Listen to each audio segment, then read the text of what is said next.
So hello everyone, welcome back to again the platform Fun Academy में आप सभी लोगों का आपके अपने चैनल अन अकेडमी पर बहुत-बहुत हार्दिक अभिनंदन करता हूं। जैसे गाइस आप सभी को पता है हमारी क्लास स्टार्ट हो गई है, तो सभी बच्चे फटाफट क्लासेस को ज्वाइन कर लें और जल्दी से सभी बच्चे आ जाएंगे क्लास में।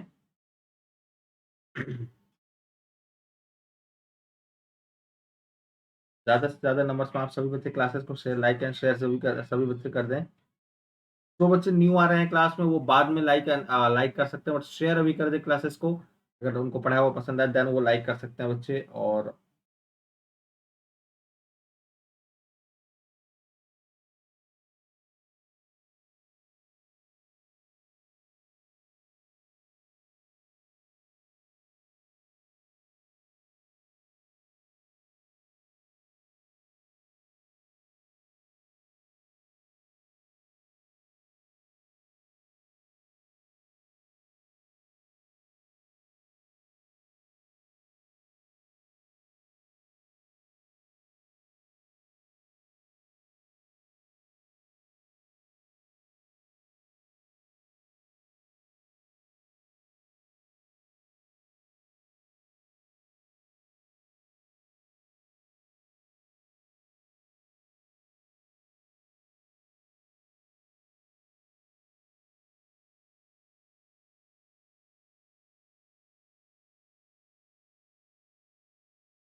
जो भी बच्चे न्यू स्टूडेंट्स आ रहे हैं जल्दी से फटाफट कमेंट करें।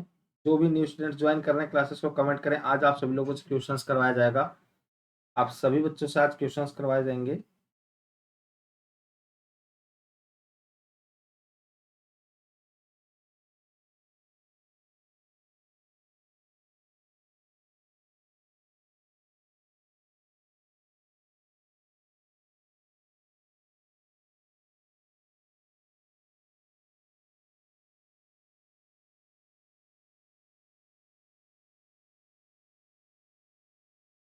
कैसे हैं आप सभी लोग बच्चे?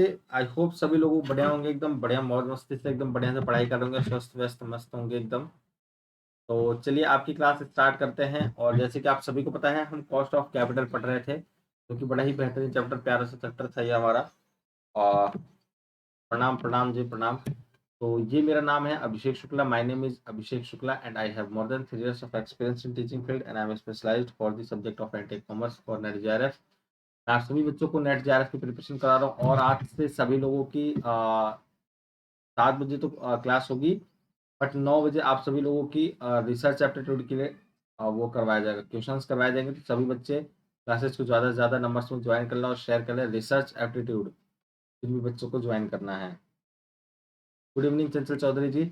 ये मेरा कोड है, इस कोड को अगर आप अप्लाई करते हैं तो 10% का डिस्काउंट आप सभी बच्चों को मिल जाएगा। ठीक है, आगे बढ़ते हैं। तो crack anti UGC with India's largest learning platform that is और अनअकैडमी गाइस। तो सभी बच्चे अनअकैडमी को ज्वाइन कर लें। और जिन बच्चों ने अनअकैडमी लर्निंग ऐप नहीं इंस्टॉल किया है, मेरा फ्री ऑफ कॉस्ट और बाकी फैकल्टी का फ्री ऑफ कॉस्ट देखना चाह रहे हैं, तो अनअकैडमी लर्निंग आप सभी बच्चे इंस्टॉल कर ले। मैनेज गोल में जाके एंटी यूजीसी नेट के लिए गाइस चॉइस कर लें आप सभी बच्चे। और फिर आप लोग प्लस पे क्लिक कर ले जिनको सब्सक्रिप्शन लेना है, और फ्री लाइव क्लासेस पे क्लिक कर ले जिनको फ्री ऑफ कॉस्ट सारी क्लासेस देखनी है।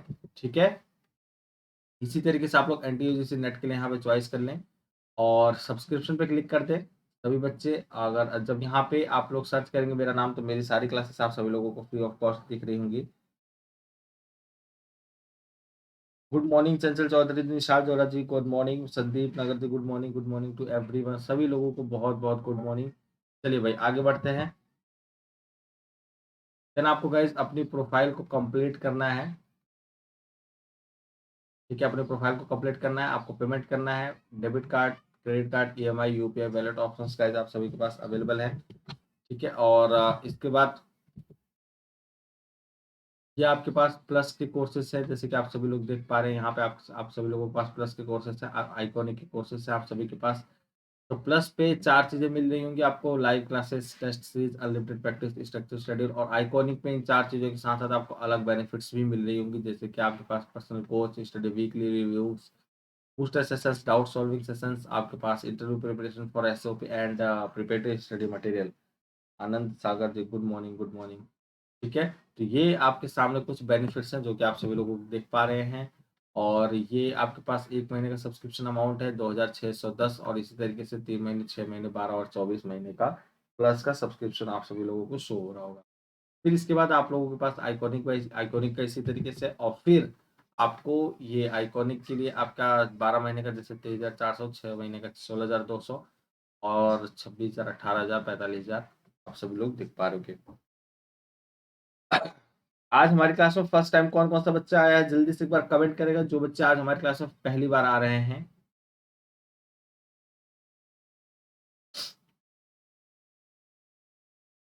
आज आप सभी लोगों को बिजनेस इकोनॉमिक्स से मैं सोच रहा हूँ कुछ क्वेश्चंस करवा दूं, सभी बच्चों को थोड़ा प्रैक्टिस हो जाएगा, ऐसा सोच रहा हूँ मैं। क्या चाहते हैं भाई, आप सभी लोगों को करवा दिया जाए बिजनेस इकोनॉमिक्स से थोड़ा सा आप लोगों को क्वेश्चंस अगर करवा दिया जाए तो?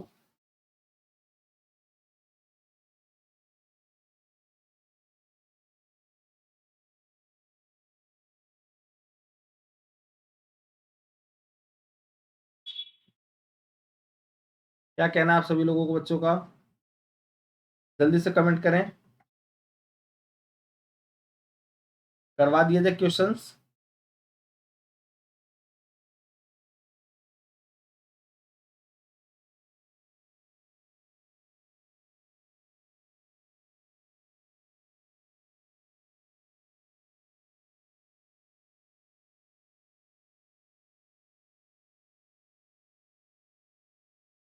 चलो, ये बच्चे कह रहे हैं सर इसका जो लास्ट वाला पॉइंट बचा हुआ है उसको आप कंप्लीट करवा दीजिए, फिर इसके बाद वो हम कर लेते हैं। ठीक है, ऐसा कर लेते हैं, कोई दिक्कत नहीं बच्चे। ठीक है, तो हमने कॉस्ट ऑफ कैपिटल पढ़ा था, जैसे कि आप सभी बच्चों को पता है, जो हमारे क्लास में फर्स्ट टाइम आए हैं उनको भी कोई इश्यू नहीं है। ठीक है, वो पूछ सकते हैं, कोई भी अगर उनको डाउट है, कुछ भी डाउट है पूछ सकते हैं मुझसे। ठीक है, कॉस्ट ऑफ कैपिटल के बारे में हमने पढ़ लिया, आप सभी को पता है। और क्या होता है, एक तरह से एक मिनिमम रेट ऑफ रिटर्न है। ठीक है, ठीक है, ठीक है, ठीक है। कॉस्ट ऑफ कैपिटल क्या है, एक आपको फर्म के अंदर का कैपिटल का स्ट्रक्चर कैसा होना चाहिए, यही आपकी कहलाती है कॉस्ट ऑफ कैपिटल। आपके फर्म के अंदर का जो स्ट्रक्चर है कैपिटल का, वो कैसा होना चाहिए, इक्विटी से कितना आना चाहिए, प्रेफरेंस से कितना आना चाहिए, डिबेंचर से कितना आना चाहिए, और आपके डेट के थ्रू से कितना, मतलब ये क्या है, एक आपके कंपनी का स्ट्रक्चर है कैपिटल का, इस तरीके का स्ट्रक्चर होना चाहिए। ठीक है, और आपको ये इन्वेस्टमेंट अपॉर्चुनिटीज में अलग अलग तरीके की आपको इन्वेस्टमेंट अपॉर्चुनिटीज मिल पाती हैं इसके अंदर। तो कॉस्ट ऑफ कैपिटल का हमने ये पूरा कंप्लीट कर लिया है। Cost of specific source of finance, अब हमारे पास रह गया weighted average cost of capital.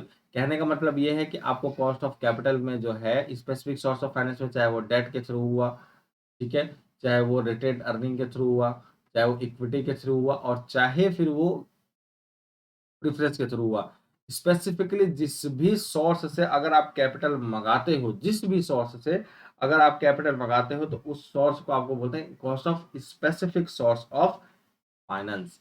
ठीक है, इसी तरीके से आपका वेटेड एवरेज कॉस्ट के अंदर इसमें क्या होता है, आपका जितने सोर्स से आपने मंगाया है, जितने भी सोर्स से मंगाया है, आपका 15 लाख रुपए मान लीजिए आया, तो 15 लाख रुपए का आप एवरेज कॉस्ट ऑफ कैपिटल निकालेंगे, कितना के पास कैपिटल आ रहा है, कितना एवरेज लग रहा है आपको, रेट ऑफ रिटर्न कितना आपसे जा रहा है। ठीक है, तो ये आप लोगों का वेटेड एवरेज कॉस्ट है जो कि अभी हम पढ़ने जा रहे हैं, बड़ा ही मजेदार चैप्टर है। लास्ट अब आपका यही वेटेड वाला रह गया है। Cost of specific source of finance के अंदर हमने ये पढ़ा था भाई कि आपका डेट के थ्रू, प्रेफरेंस कैपिटल के थ्रू, इक्विटी शेयर कैपिटल के थ्रू, और रिटर्न अर्निंग के थ्रू क्या कॉस्ट आपकी आती है। ठीक है,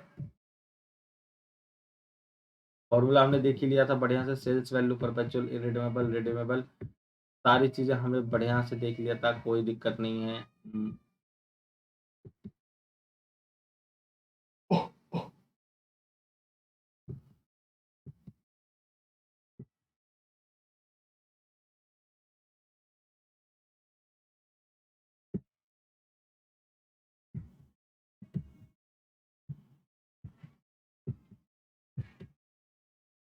सारी चीजें हमने देख ली है भाई, कोई बच्चा ऐसा ना सोचे कि सर आगे बढ़ाते जा रहे हैं, क्या है सर। तो ये सारे क्वेश्चंस हम कर चुके हैं।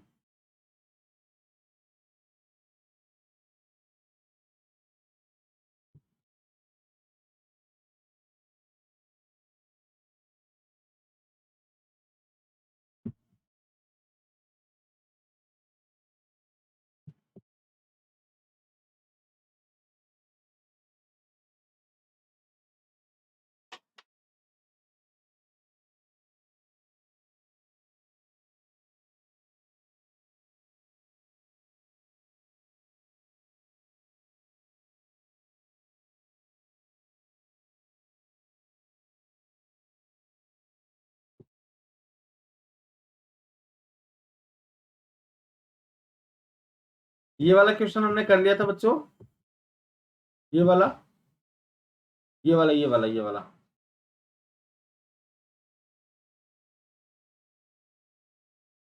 एक बार ये वाला क्वेश्चन आप सभी लोग जल्दी से लास्ट में करके दिखाएंगे, सभी बच्चे ये वाला एक बार क्वेश्चन करके दिखाइए। ये वाला, जो भी बच्चे मेरी क्लासेस को ले रहे हैं कंटिन्यू बेसिस पे, ये वाला क्वेश्चन करके दिखाएं। और जो भी पहली क्लास में बच्चे आ रहे हैं वो एक बार बता दें किसको क्या इसमें कहीं डाउट है, कुछ पूछना चाह रहे हैं, जो हमारी क्लास, मेरी क्लास में पहली बार आ रहे हैं, फर्स्ट टाइम आज जो आ रहे हैं हमारी क्लास में बच्चे, वो भी एक बार पूछ सकते हैं। सर एक बार बता दीजिए करवा क्या रहे हैं, हमारे तो समझ में नहीं आ रहा है। तो ऐसा कोई बच्चा है तो पूछ सकता है। हाँ, ये वाला क्वेश्चन एक बार करके दिखाइए आप सभी लोग।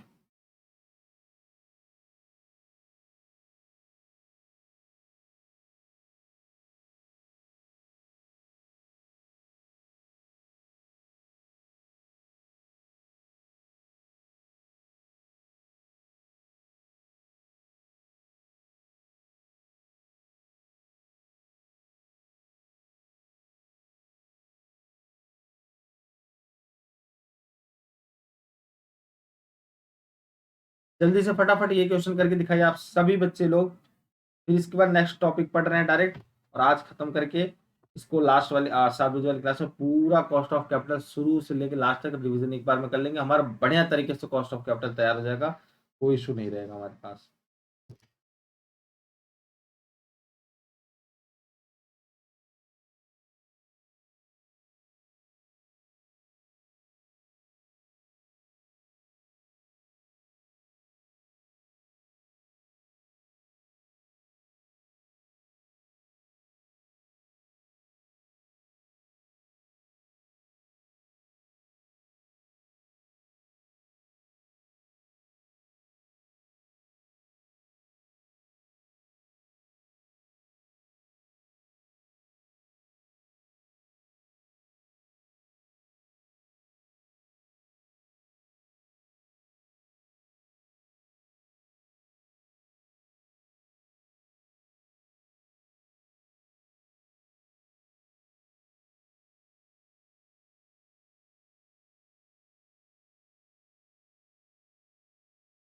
जिन बच्चों को अगर ये डाउट है सर क्वेश्चन दिख नहीं रहा है, हालांकि सभी लोगों को दिख रहा होगा।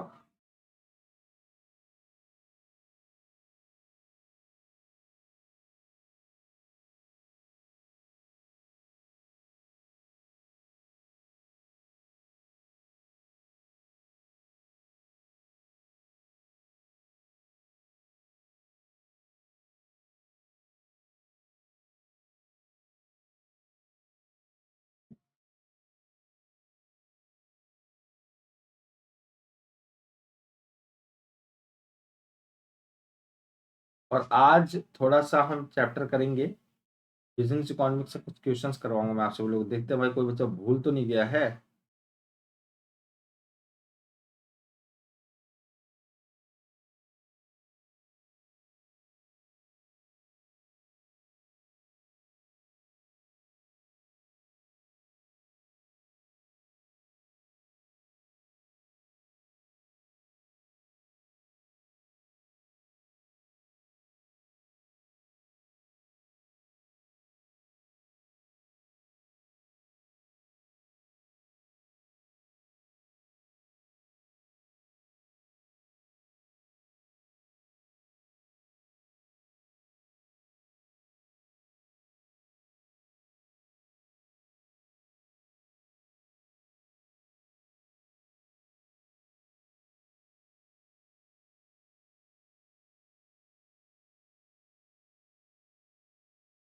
क्या वो बच्चा आप लोगों का आंसर नहीं आ रहा भाई, क्या बात है?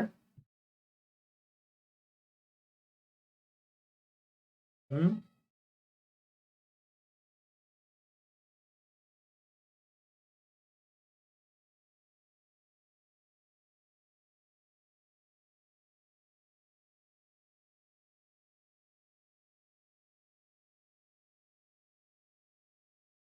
आप लोगों का आंसर नहीं आ रहा भाई, क्या दिक्कत है? समझ में नहीं आ रहा क्वेश्चन बच्चे, कोई दिक्कत है बताओ।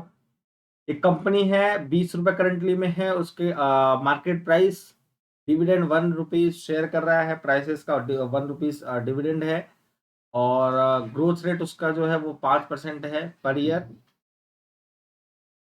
सबसे पहले तो कॉस्ट ऑफ इक्विटी कैपिटल निकालेंगे, जो कि बहुत ईजी है आप सभी लोगों के लिए, ठीक है।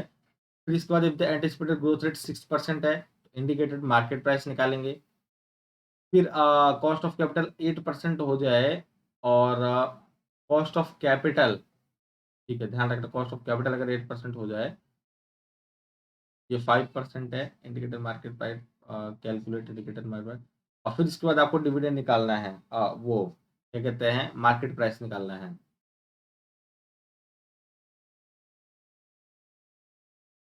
और आज सभी लोगों का रिसर्च एप्टीट्यूड करवाया जाएगा 9 बजे।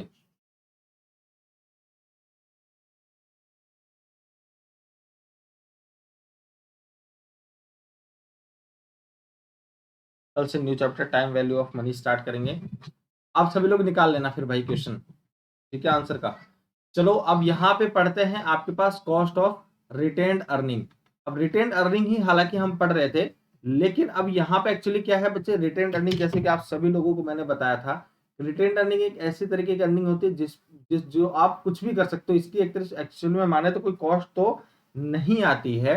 रीजन बीइंग ये कि इसलिए नहीं आती क्योंकि एक्चुअल में क्या है कि यहाँ से ये आपका खुद का पैसा होता है, ठीक है, प्रॉफिट का बचा हुआ एक तरह का ये हिस्सा होता है, ठीक है, एक तरह का क्या होता है बच्चे, आपका प्रॉफिट का बचा हुआ हिस्सा होता है। तो ये एक्चुअली में क्या है कि आपको इसमें कोई कॉस्टिंग तरीके की कोई चीज नहीं आती, और आपका कोई चीज बाउंडेशन नहीं होता, आप लगा भी सकते हो और नहीं भी लगा सकते हो।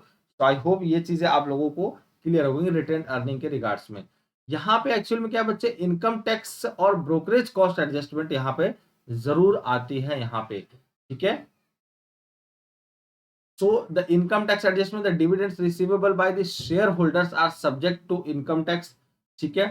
Hence, the dividends actually received by them are not the amount of gross dividend but the amount of net dividend, gross dividends less income tax। Actual में क्या होता है बच्चे, जो आपको डिविडेंड यहाँ पे दिया जाता है, ध्यान से समझो, यहाँ पे जो शेयर होल्डर्स को डिविडेंड दिया जाता है उसमें से हमें टैक्स को लेस करना पड़ता है, क्योंकि भाई ऑब्वियस सी बात है टीडीएस कटता है हमारा, तो इसलिए हमें क्या होना होता है, हमें टैक्स को, जो भी हमारे पास डिविडेंड है उसमें से हमें टैक्स को लेस करना पड़ता है। आप सभी लोग इस चीज का ध्यान रखना, टैक्स को लेस करना पड़ता है। तो टैक्स को लेस करने के लिए आप सभी लोगों को डिविडेंड में से टैक्स को माइनस करना पड़ता है, तो ये यहाँ पे एडजस्टमेंट देखने को मिलता है।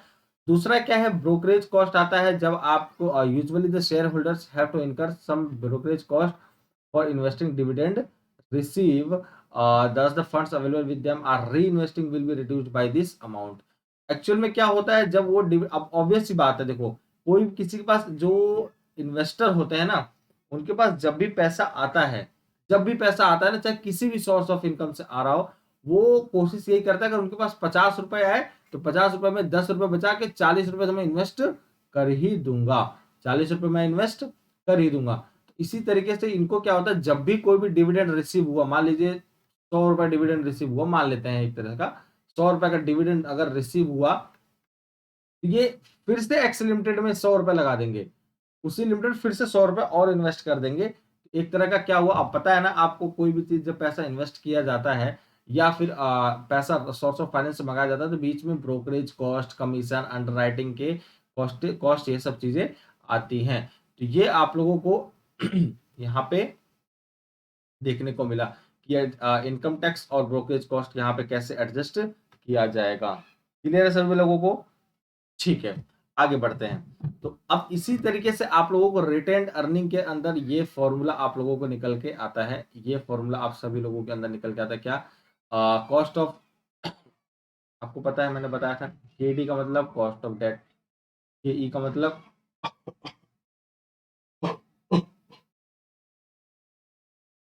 के का मतलब कॉस्ट ऑफ इक्विटी कैपिटल, और के पी का मतलब कॉस्ट ऑफ प्रेफरेंस कैपिटल, और लास्ट आपके पास बचता है के आर का मतलब, जिसको हम क्या बोलते हैं, cost of retained earning, cost of retained earning. ये हमने बढ़िया से डिस्कस कर लिया, कोई इसमें दिक्कत हमें नहीं है।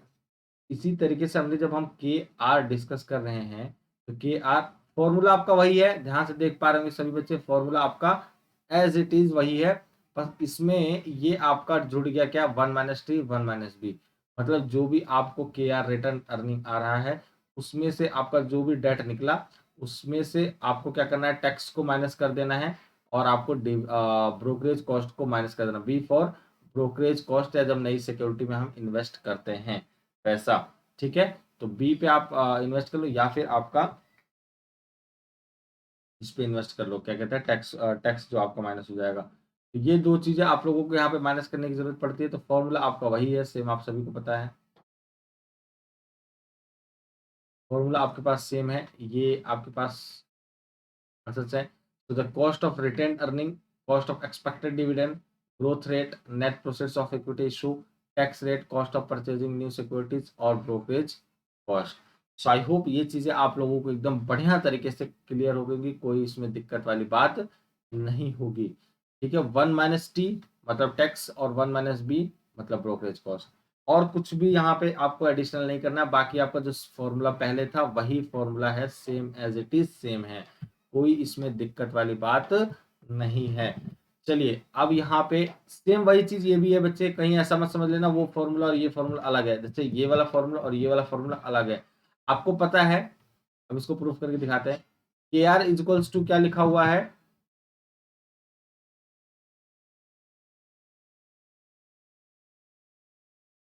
के आर इज इक्वल्स टू क्या लिखा हुआ है, डी वन डिविडेंड अपॉन में एनपी प्लस जी, और फिर इसके बाद लिखा है 1 माइनस टी 1 माइनस बी, ठीक है। अच्छा एक बात बताओ, के ई इज इक्वल्स टू क्या होता है, के ई इज इक्वल्स टू क्या होता है, डी वन अपॉन में एनपी प्लस जी, यही होता है ना के ई इज इक्वल्स टू। तो के ई इज इक्वल्स टू ये होता है, तो हम क्या इसके जगह पर के ई नहीं लिख सकते, ये भी जो, ये जब इसके बराबर है, इसके बराबर ये है, तो आपको क्वेश्चन में अगर के ई दिया हो या फिर इनमें से कोई क्वेश्चन दिया हो तो आप इसको यूज कर सकते हो या फिर इसको यूज कर सकते हो। तो के आर इक्वल्स टू ये भी तो लिख सकते हो आप, के ई और 1 माइनस टैक्स अपॉन में 1 माइनस ब्रोकरेज कॉस्ट, ठीक है। तो क्लियर है, तो यही चीज यहाँ पे आप सभी लोगों को देखने को मिला, यहाँ पे के ई रख दिया डी वन अपॉन में एनपी एनपी प्लस में ग्रोथ रेट की जगह पे आपको ये वैल्यू रख दी, क्यों रख दी, क्योंकि आपका के ई इक्वल्स टू क्या होता है, ऑलरेडी डी वन अपॉन में एनपी प्लस ग्रोथ रेट होता है। अगर ये आपके पास दिया हुआ है तो यहाँ पे आप सभी लोगों को ये चीज शो करना होता है।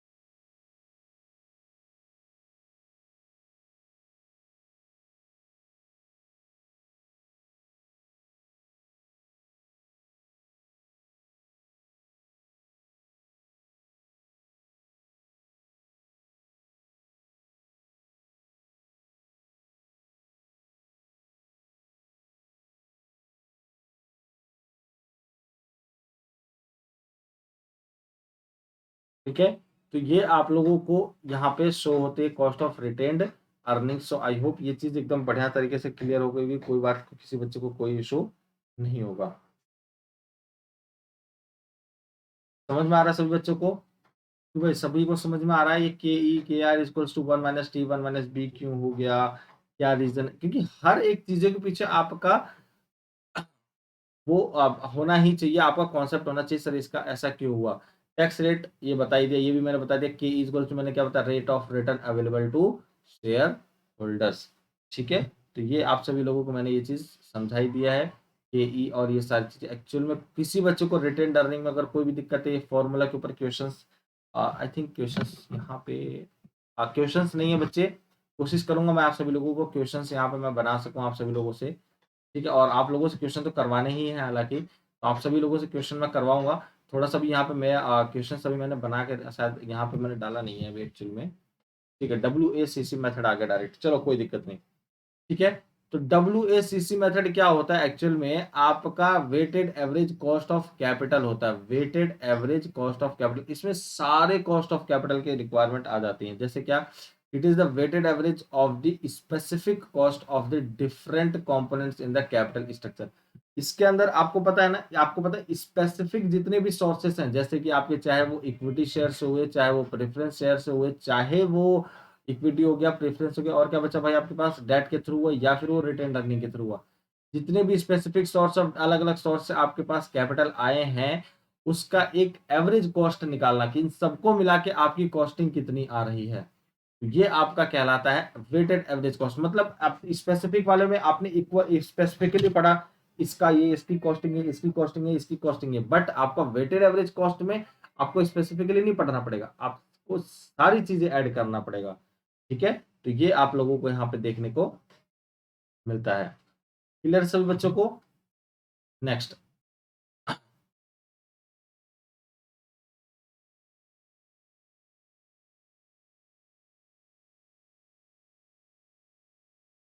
चलो भाई, तो ये आपके पास आ गया, कोई दिक्कत नहीं। और ये आपको पता है, ध्यान रखना, इसको हम के जीरो से हम शो करते हैं, के ओ बोलते हैं एक्चुअल में इसको, के ओ बोलते हैं इसको, लेकिन आप के जीरो से भी बोलो या फिर ओ बोलो, जिसको जो समझ में आए, जो कंफर्टेबल लगे, वो सोच सकता है, समझ सकता है और बोल सकता है, कोई दिक्कत नहीं है। ठीक है,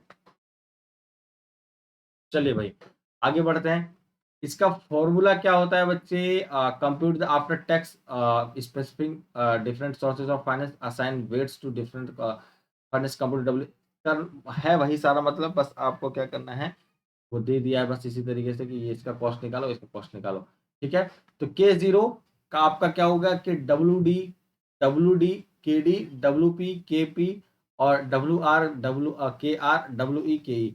ये बच्चे, ये इसका मतलब पता है क्या है कि आपका जैसे मान लीजिए डी फॉर, आपको सभी को मैंने बताया डी फॉर डेट, ठीक है, ई फॉर इक्विटी, और क्या हुआ बच्चे, ई फॉर इक्विटी, और आर फॉर रिटेन अर्निंग, सभी को पता है। और क्या बचा आपके पास, पी फॉर प्रेफरेंस शेयर, आप सभी को पता है। तो जहां भी आपको डी पी आर ई देखना है, तो ये समझ लीजिए कि ये आपका यही बोल रहा है कि आपका वेट कितना है आपके डिबेंचर का, या फिर इक्विटी शेयर होल्डर का, या प्रेफरेंस शेयर होल्डर का, या फिर आपके पास रिटेन अर्निंग का। समझ पा रहे हैं जैसे मैं क्या कह रहा हूँ? डिबेट का मतलब क्या कह रहा हूँ, जैसे मान लीजिए डिबेंचर के थ्रू आपके पास 1 लाख रुपए आया, कितना आया बच्चे, 1 लाख रुपए आया आपके पास डिबेंचर के थ्रू, तो ये आपका कहलाएगा डब्ल्यू डी। अगर मैं बोलूंगा डब्ल्यू डी कितना है, तो आप बोलोगे सर 1 लाख रुपए, समझ पा रहे हैं, डब्ल्यू डी 1 लाख रुपए। अगर मैं बोलूंगा इसका के डी कितना है, तो मान लो के डी अगर आपके पास दिया हुआ है 3.2 दिया हुआ है, 3.2 दिया हुआ है, तो इसको 3.2 कर लोगे। तो मैं बोलूंगा भाई के डी कितना है, तो आप बोलोगे सर 3.2 है। और मैं बोलूंगा अगर डब्ल्यू डी कितना है, तो आप बोलोगे 1 लाख रुपए। समझ पा रहे हैं क्या कह रहा हूं? मतलब ये है कि डिबेंचर या फिर डेट पे आपको 3.2 का कॉस्ट ऑफ रेट आया है, डिबेंचर डिबेंचर का। अब इसी तरीके से अगर मैं बोलूं भाई प्रेफरेंस शेयर से ना मैंने 2 लाख रुपए मंगाया है, कितना, 2 लाख रुपए मेरे पास आया है या फिर मैंने मंगाया है। तो मैं बोलूंगा डब्ल्यू डी कितना है भाई, तो आप बोलोगे सर 2 लाख रुपए। अगर मैं बोलूंगा डब्ल्यू डी कितना है, तो आप बोलोगे सर 2 लाख रुपए। अगर मैं बोलूंगा के पी कितना है, सॉरी के डब्ल्यू डी नहीं, डब्ल्यू पी, अगर मैं बोलूंगा के पी कितना है, तो आप बोलोगे सर 3.5 है।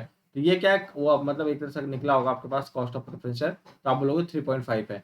इसी तरीके से रिटेन अर्निंग का, अगर मैं आप सभी लोगों से बोलूंगा रिटेन अर्निंग के थ्रू 10 लाख रुपए लगा हुआ है कंपनी के अंदर, तो मैं बोलूंगा सर डब्ल्यू आर कितना है, तो आप बोलोगे सर 10 लाख रुपए है। और बोलूंगा के आर कितना है, तो आप बोलोगे सर मान लो 1.2 आता है, तो 1.2 है। तो ये कहीं ना कहीं आपको यहाँ पे समझने की जरूरत है। इक्विटी का भी इसी तरीके से, अगर इक्विटी शेयर कैपिटल के थ्रू आपको लगा है 50 लाख रुपए, 50 लाख रुपए इक्विटी शेयर कैपिटल के थ्रू लगा हुआ है। अब मैं पूछूंगा भैया डब्ल्यू कितना है, डब्ल्यू ई कितना है, तो आप बोलोगे सर 50 लाख रुपए। मतलब वेट जो है इक्विटी का जो वेट है आपकी कंपनी के अंदर, वो 50 लाख रुपए लगा हुआ है। और बोलूंगा के ई कितना है, तो आप बोलोगे सर 5.4 है। मतलब क्या है कि आपको इतना कॉस्ट ऑफ कॉस्टिंग आ रही है इक्विटी से। तो क्लियर हो रहा है सभी लोगों को? ये जीरो का मतलब क्या है कि ओवरऑल कॉस्ट ऑफ कैपिटल आपको कितना पड़ रहा है। सभी लोगों को क्लियर हो रहा है? कोई दिक्कत, किसी बच्चे को परेशानी कोई? जल्दी से एक बार कमेंट करके बताएं, इसमें कुछ भी पूछना है किसी को, कुछ भी डाउट है किसी को?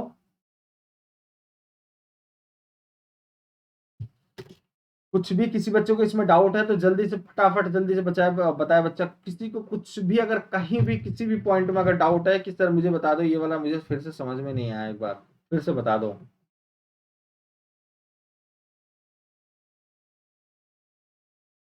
सभी बच्चे लोगों को कोई भी अगर डाउट है किसी भी पॉइंट में।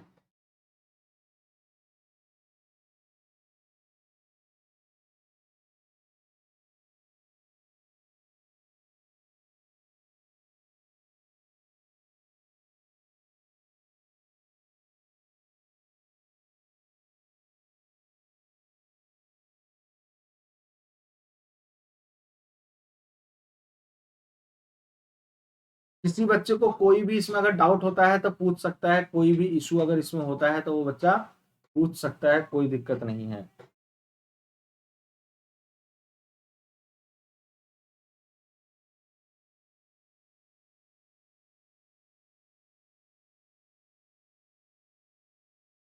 आई होप सभी लोगों को बढ़िया से ये चीज समझ में आ गया होगा, और आ गया होगा सभी को बढ़िया से, कोई दिक्कत नहीं होगी किसी भी बच्चे को।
ठीक है, तो ये आई होप सभी लोगों को एकदम बढ़िया से क्लियर होगा, कोई दिक्कत नहीं है किसी बच्चे को।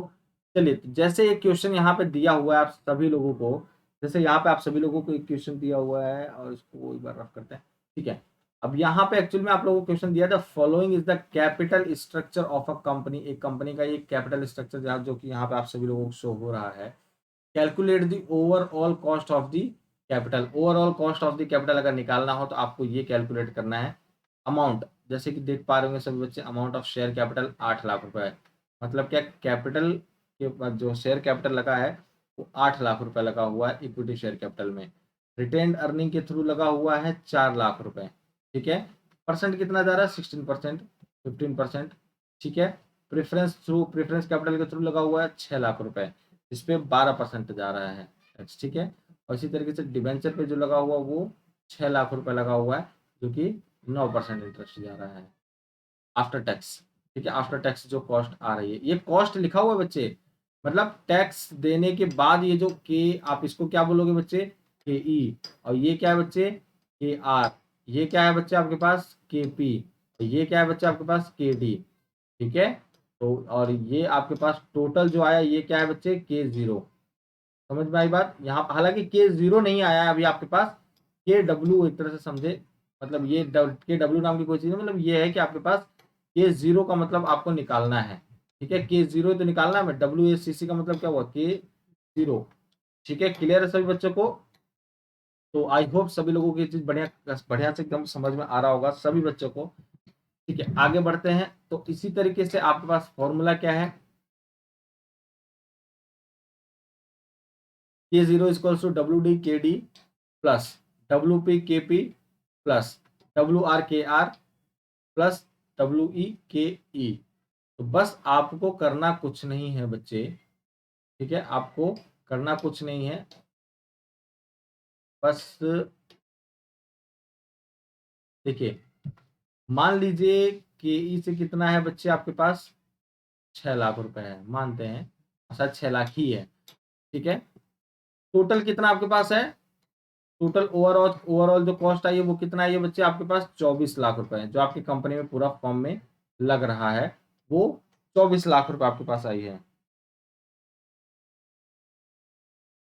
नेट का डेट चेंज हो गया बच्चे, अभी तो इस चीज का मैं नोटिफिकेशन नहीं देख पाया हूँ, अभी तो नोटिफिकेशन नहीं देख पाया, बाकी देख देख लेता हूँ, अगर अगर ऐसा होगा तो जरूर मैं आप लोगों को इन्फॉर्म कर दूंगा, ठीक है। तो 6 लाख रुपए आप सभी लोगों को KE का आप लोगों को मिल जाएगा, और टोटल आपको 24 लाख रुपए। तो आपको और परसेंटेज कितना है, मान लो जो आफ्टर KE कितना आ रहा है आपका परसेंटेज, ये तो आपका ये समझिए WE हुआ, WE हुआ, ठीक है, WE हुआ 6 लाख रुपए, और टोटल कितना हुआ 24 लाख रुपए, और KE मान लेते हैं कितना आता है बच्चे, 16%। 16% को अगर आप जब उसमें करोगे, पॉइंट में करोगे, परसेंट को निकाल के यूनिट डिजिट में निकालोगे तो 0.16 आएगा, ठीक है। तो बस इसी तरीके से आप लोगों को निकाल देना है। तो WE अगर निकालना हो हमें, WE निकालना हो तो हमें क्या करना पड़ेगा, मल्टीप्लाई करना पड़ेगा। तो कितना, 6,000 अपॉन में 24,000, क्योंकि 24,000 में से सबसे पहला कितना, 24 लाख, 6 लाख अपॉन में 24 लाख, मल्टीप्लाई में आपका ये कितना हो जाएगा, 0.6 हो जाएगा, क्योंकि आपको सारी चीजें परसेंटेज में चाहिए होगी ना भाई। तो परसेंटेज में चाहिए होगा तो ये जो सॉरी, सारी चीज यूनिट डिजिट में चाहिए होगी, क्योंकि ये यूनिट में है, ये भी यूनिट में है, तो इस परसेंट को भी आपको यूनिट में बनाना पड़ेगा। इसी तरीके से आपके पास WE आ गया, समझ पा रहे, इसी तरीके से आपके पास क्या आ गया बच्चे, WE आ गया। बस इसी तरीके से अब और क्या करना है आपके पास, WP KP। अब क्या करना बच्चे, WP KP। तो P कितना है आपके पास, प्रेफरेंस कैपिटल कितना है बच्चे आपके पास, ये भी मान लीजिए 6 लाख ही रुपए है, ठीक है। WP कितना है बच्चे, 6 लाख रुपए है, ठीक है। और KP कितना है बच्चा आपके पास, 12% है, 12% है, जिसको हम ये लिख सकते हैं 0.12, ठीक है, KP, ठीक है। और इसी तरीके से आपका टोटल जो कॉस्ट है आपको पता ही है, टोटल जो कॉस्टिंग है वो कितना बच्चा आपके पास, 24 लाख रुपए है। तो टोटल कितने बचे आपके पास, 24 लाख रुपए। तो बस आपको WP KP अगर निकालना हो तो आप क्या करना पड़ेगा आपको, 6 लाख और में 24 लाख, मल्टीप्लाई में 0.12, क्लियर है। इस तरीके से आप लोग करेंगे, इसी तरीके से आप लोग WR KR भी निकालेंगे। और एक सेकेंड,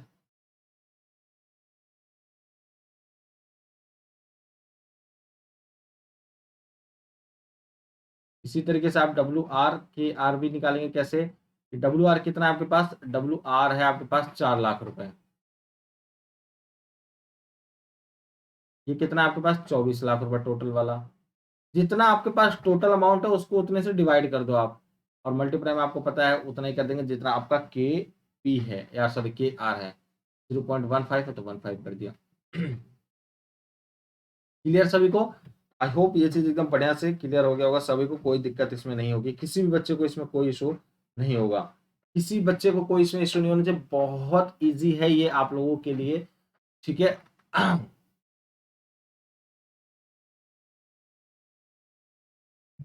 तो आप लोगों को क्या करना है बच्चे, जैसे यहाँ लिखा हुआ 6 लाख अपॉन में 24,000, 0.9, तो 6 चौक 24,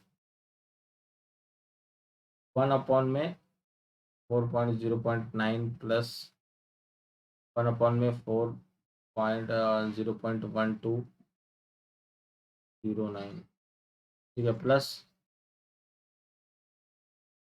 1 अपॉन में 6 मल्टीप्लाई में 0.15 प्लस 1 अपॉन 8 3 24, 8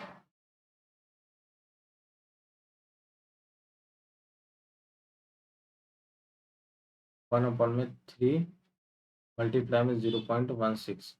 ये आपके पास 4 चीज़ें हो गई हैं। ये आपके पास 4 चीज़ें हो गई हैं। इनको आपको अब क्या कर देना है बच्चे, प्लस कर देना है। कोई बच्चे को कोई इशू नहीं होना चाहिए, ठीक है।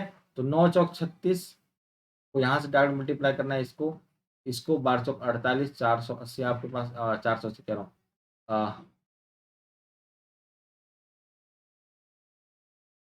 12 चौक 48 रुपये हो गया और 2 पीछे के, तो इसके बाद 0.48 आ जाएगा इसका, ठीक है। 9 चौक 36 0.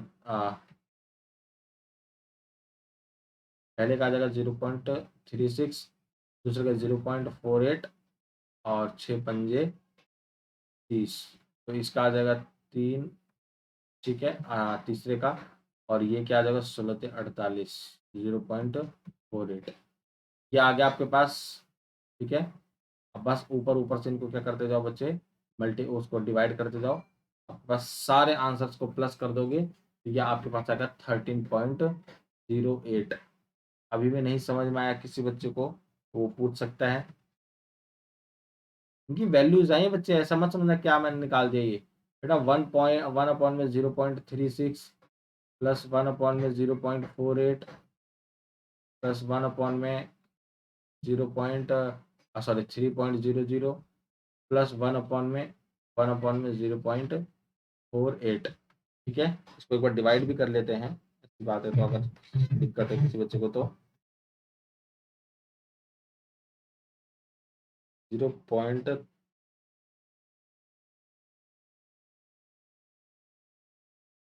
डिवाइड बाई 0.36, ये कितना हो गया बच्चे आपके पास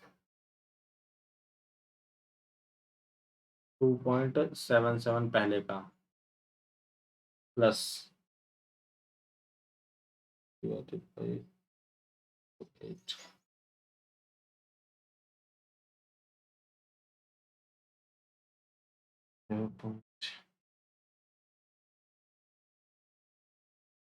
to point zero eight plus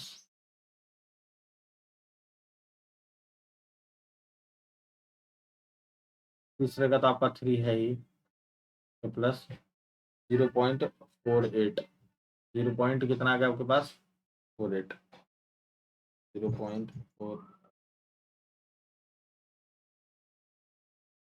2.08, 2 2 4 2 6 3 9। ये लग रहा है इन्होंने गलत आंसर निकाल रखा है इसका, ये इन्होंने गलत निकाल दिया 13.08 गलती से, ठीक है। इसका आंसर कितना आएगा बच्चे आप सभी लोगों का, ये आएगा, इक्वल कर देंगे इनको, 2.77 प्लस 2.08 2.08 प्लस 3 प्लस 2.08 9.93 आ रहा है total average call WACC। WACC कितना आ रहा है बच्चा आपके पास 9.93 सभी बच्चों के लिए आ रहा है।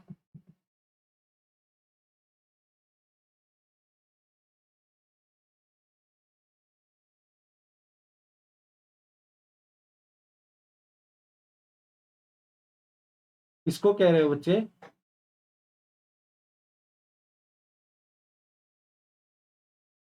उस सेट मैंने नीचे मल्टीप्लाई कर दिया, वो सेट।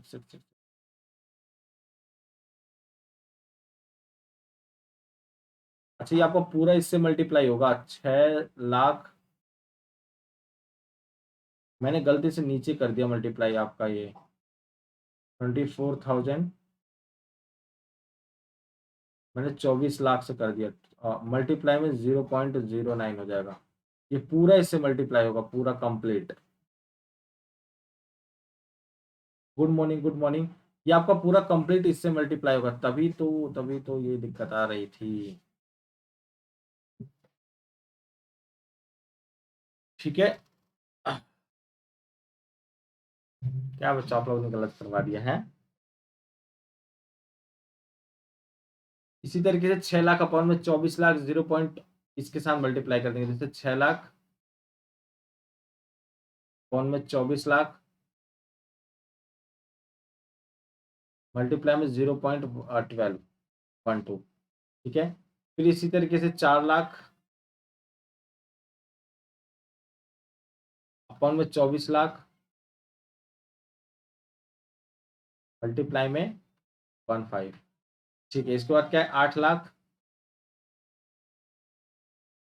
अपॉन में 24 लाख मल्टीप्लाई में 0.16 क्योंकि एक्चुअल में क्या है ये तो 8 लाख का आपका इसका ना परसेंटेज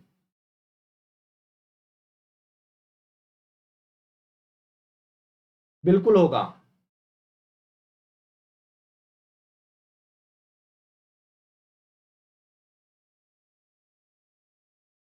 बच्चे आप लोगों का क्रैश कोर्स बिल्कुल होगा, मतलब होगा, ठीक है, टेंशन मत लो। अप्रैल से ऐसा करेंगे ना, देखो अप्रैल से या फिर मैं कोशिश करता हूं आप सभी लोगों को एप्लीकेशन पर नहीं, एप्लीकेशन पे नहीं, यहीं पे, हाँ आप सभी लोगों को मैं यहाँ पे क्रैश क्रो आपका हर सैटरडे और संडे हर सैटरडे और संडे आप सभी लोगों का क्रैश कोर्स करवाया करूंगा मैं कॉमर्स का।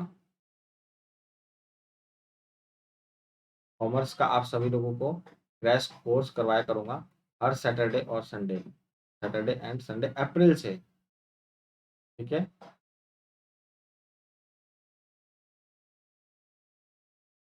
क्लियर है सभी लोगों को?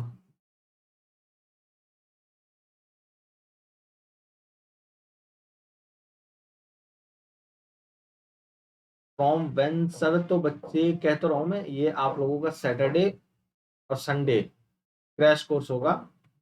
एक्चुअली क्या है ना बच्चे, मैं 1 अप्रैल से आप सभी लोगों को ना पेपर 1 और पेपर 2 के लिए पढ़ा रहा हूँ पूरा कंप्लीट। तो कहीं ना कहीं इस क्रैश कोर्स के लिए एप्लीकेशन पर तो होगा ही होगा, एप्लीकेशन पर तो होगा ही होगा आपकी क्लास वहां पे। एक्चुअली क्या है, मैं आप लोगों को पेपर 1 कंप्लीट और पेपर 2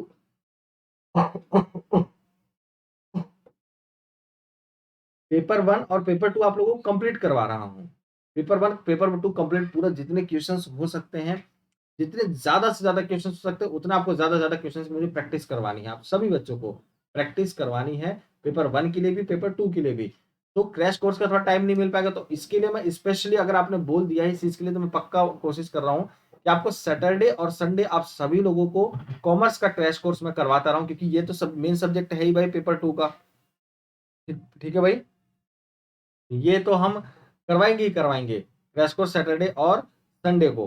बाकी आपके क्वेश्चंस जो पेपर 1 और पेपर 2 के लिए जितना ज्यादा हो सकता है उतना ज्यादा मैं क्वेश्चंस आप सभी लोगों को करवाऊंगा। जैसे कि आज है, आज आप लोगों को मैंने रिसर्च एप्टीट्यूड से 9 बजे आपकी क्लास है, और 7 बजे तो है ही, हालांकि 7 बजे पूरा कॉस्ट ऑफ कैपिटल शुरू से अंत तक जितने भी क्वेश्चंस हो सकते हैं आप लोग क्वेश्चंस कर सकते हैं। डाउट हम लोग यहाँ से क्वेश्चंस थोड़ा सा करेंगे, कोशिश करेंगे। और कुछ भी अगर डाउट होता है, आपको कुछ भी डाउट होता है, एनीथिंग कहीं से कुछ भी डाउट होता है, चाहे आपका बिजनेस इकोनॉमिक्स में हो, चाहे वो आपका कॉस्ट ऑफ कैपिटल या फिर बिजनेस फाइनेंस में हो, ठीक है, बिजनेस मैनेजमेंट में हो, बिजनेस एनवायरमेंट में हो, जो हमने पढ़ लिया है, चाहे वो एप्लीकेशन में पढ़ा हो चाहे वो यहाँ पढ़ा हुआ, आप लोग कहीं से कुछ भी आराम से पूछ सकते हैं विदाउट एनी हेजिटेशन, ठीक है। बिल्कुल फ्री ऑफ कॉस्ट है आप सभी बच्चों के लिए। तो कोई भी बच्चा ऐसा ना सोचे कि नहीं करवाया जाएगा, आपको आराम से, समय है आपके पास, आराम से आप लोग कर सकते हैं, कोई दिक्कत नहीं है, पूछ सकते हैं। और क्रैश कोर्स मैंने बता दिया संडे एंड सैटरडे आप सभी लोगों का मैं रखता रहूंगा अप्रैल में, ठीक है।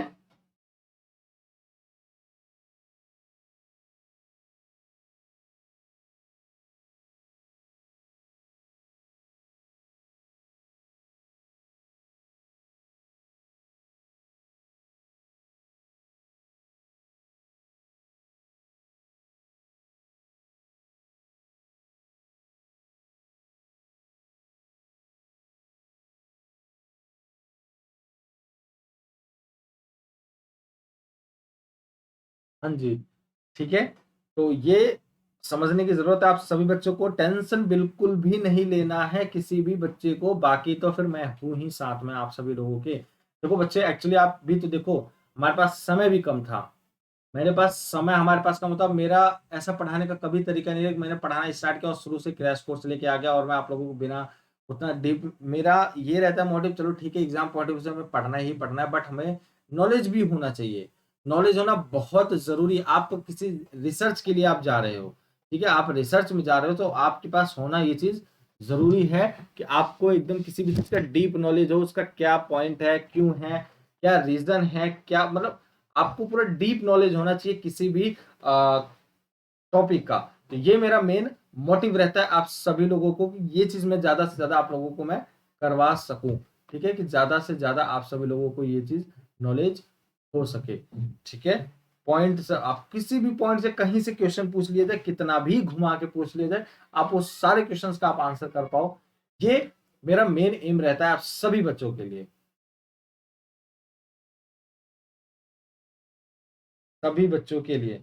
तो इस चीज़ के लिए आप लोग एकदम टेंशन फ्री रहिए।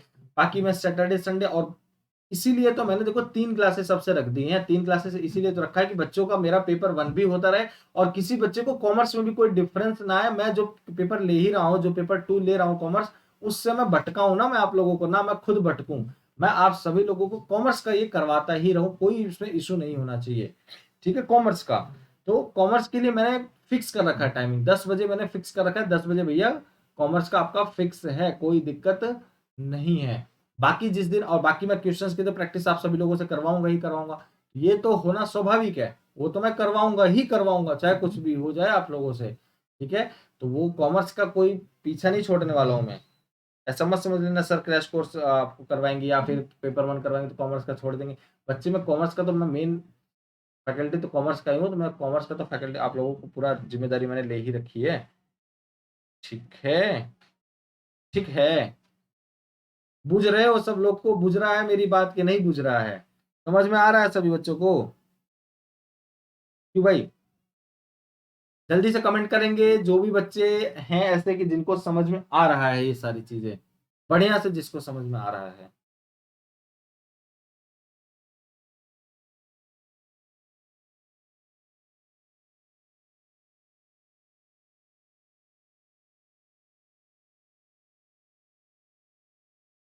समझ में आ रहा है सभी बच्चों को?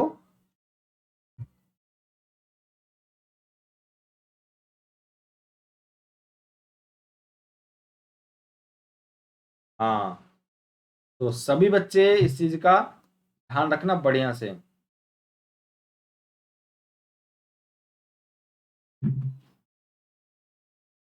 आप सभी के पास 2 से 3 मिनट का समय है, 5 मिनट का समय है, किसी को कुछ भी बोलना है पूछना है पूछ सकता है। आज आप सभी लोगों को मैं थोड़ा टाइमिंग की अपडेट कर दूं, मैं टाइमिंग का अपडेट कर दूं मैं आप सभी बच्चों को।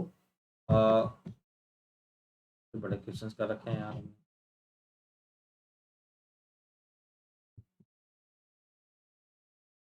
हाँ, बूझ गए जो आप बोले ना, हाँ तो बूझ जाना चाहिए। ठीक है, चलो मैं यहीं पे प्रैक्टिस बता देता हूँ। देखो अब से आप लोगों की क्लास 3 टाइमिंग पे होगी, आप सभी को पता है, 10 बजे, 7 बजे, 10 बजे मॉर्निंग में, ठीक है? 7 बजे इवनिंग में जो रेगुलर बेसिस पे होती ही है, ठीक है? और फिर 9 बजे, 10 बजे हो गया, 7 बजे हो गया और 9 बजे, 9 बजे इवनिंग में, इवनिंग में। मॉर्निंग वाली तो आपकी फिक्स है कि इसमें आपका कॉमर्स ही होगा। ये मैं एप्लीकेशन की कोई बात नहीं बता रहा हूँ, ये आपका टोटली जो होगा ये कहाँ पे होगा बच्चे? यूट्यूब पर, ठीक है? सभी बच्चों को टाइमिंग की इन्फॉर्मेशन दे रहा हूँ, किसी बच्चे को कोई भी डाउट है तो वो पूछ सकता है। और टेलीग्राम चैनल मैंने आप सभी लोगों को बता ही रखा है, टेलीग्राम चैनल सभी बच्चों को, ठीक है? इवनिंग में भी, इवनिंग में और इवनिंग में दोनों जो टाइमिंग है ना, 7 बजे इवनिंग में और 9 बजे इवनिंग में, आप लोगों के लिए मैंने प्रैक्टिस के लिए आपके पेपर 1 के लिए करवा रखा है, मैंने क्लासेस अरेंज करवा रखा है। आज तो चलो ठीक है, आज तो आपका पेपर 1 ही होगा, सॉरी इवनिंग में कॉमर्स ही होगा। बाकी 9 बजे पेपर 1 का आपको research aptitude करवाऊँगा, research aptitude.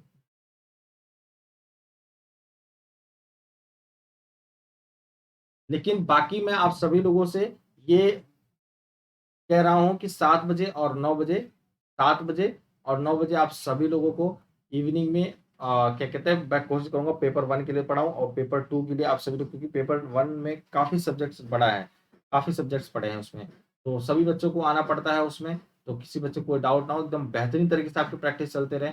Continue basis पे इस टाइमिंग पे आप सभी लोगों की क्लासेस चल रही थी। क्लियर है सभी बच्चों को? सभी बच्चों को क्लियर है ना? तो ये कॉमर्स के लिए है। इवनिंग इवनिंग आप सभी लोग पेपर 1 और पेपर 2 के लिए आप सभी बच्चों के लिए है।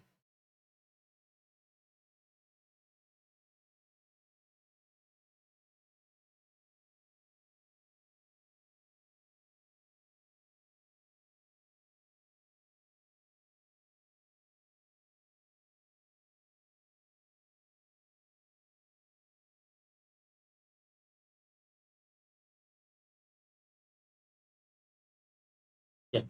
सभी बच्चे टेलीग्राम चैनल ज़रूर जॉइन कर लें। किसी बच्चे को कुछ भी बोलना है, अब आप बोल सकते हैं। किसी बच्चे को कुछ भी अपनी बात रखनी है, कुछ पूछना हो, बोलना हो, जानना हो, समझना हो, कुछ भी, किसी भी बच्चे को, वो पूछ सकता है, जान सकता है, मतलब कुछ भी, कुछ भी, कुछ भी, कुछ भी, कुछ भी।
ठीक है, सो आई होप आप सभी लोगों को एकदम बढ़िया से क्लियर होगा जो भी मैंने समझाया होगा और क्लास पसंद आई होगी। चैनल को आप सब्सक्राइब कर लें। ये कोड है बच्चे, इस कोड को अप्लाई करना ना भूलें। इस कोड को अप्लाई करके आपको 10% का डिस्काउंट मिल जाएगा सभी बच्चों को। ये बेल आइकन है, आप सभी लोग इसको प्रेस कर लें और ऑल पे क्लिक कर लें। बेल आइकन को प्रेस करके आप सभी लोगों को मेरी लाइव नोटिफिकेशन मिलते रहेंगे क्लासेस की। इस कोड को गाइज अप्लाई करना ना भूलें आप सभी बच्चे। इस कोड को अप्लाई करना ना भूलें आप सभी बच्चे, ध्यान रखना भाई। और मिलते हैं आप सभी लोगों से भाई नेक्स्ट क्लास में।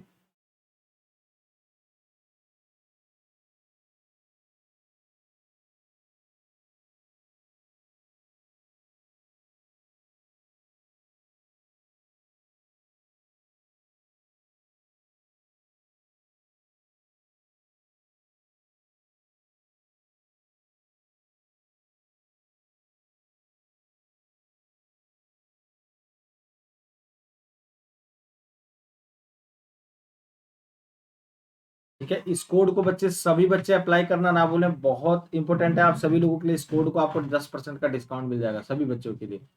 ठीक है, तो thank you so much guys, आप सभी लोगों का बहुत बहुत धन्यवाद। आप सभी लोगों को मैंने टाइमिंग अपडेट कर दिया है। आप सभी लोग ऐसे ही अपना प्यार बनाए रखें और सभी बच्चे क्लासेस को 7 बजे ज्वाइन करेंगे और आपके 9 बजे रात में, ये 2 टाइम पे आपकी क्लास होने जा रही है। तो ज़्यादा से ज़्यादा बच्चे यहाँ पे आप सभी लोग ज्वाइन करें क्लासेस को। और टेलीग्राम चैनल मैंने आप सभी लोगों को इन्फॉर्म कर ही दिया है। किसी बच्चे को अगर नहीं पता है तो वो कमेंट कर सकता है। मेरे जो भी बच्चे हैं यहाँ पे कमेंट कर सकते हैं टेलीग्राम चैनल, तो और आप लोगों को नीचे डिस्क्रिप्शन बॉक्स में दिया ही गया है। ठीक है? तो इन्फॉर्म कर दिया है। So thank you so much guys, आप सभी लोगों का दिल से बहुत-बहुत धन्यवाद। मिलते हैं आप सभी लोगों से नेक्स्ट क्लास में, जब तक के लिए आप सभी लोगों को धन्यवाद। जय हिंद।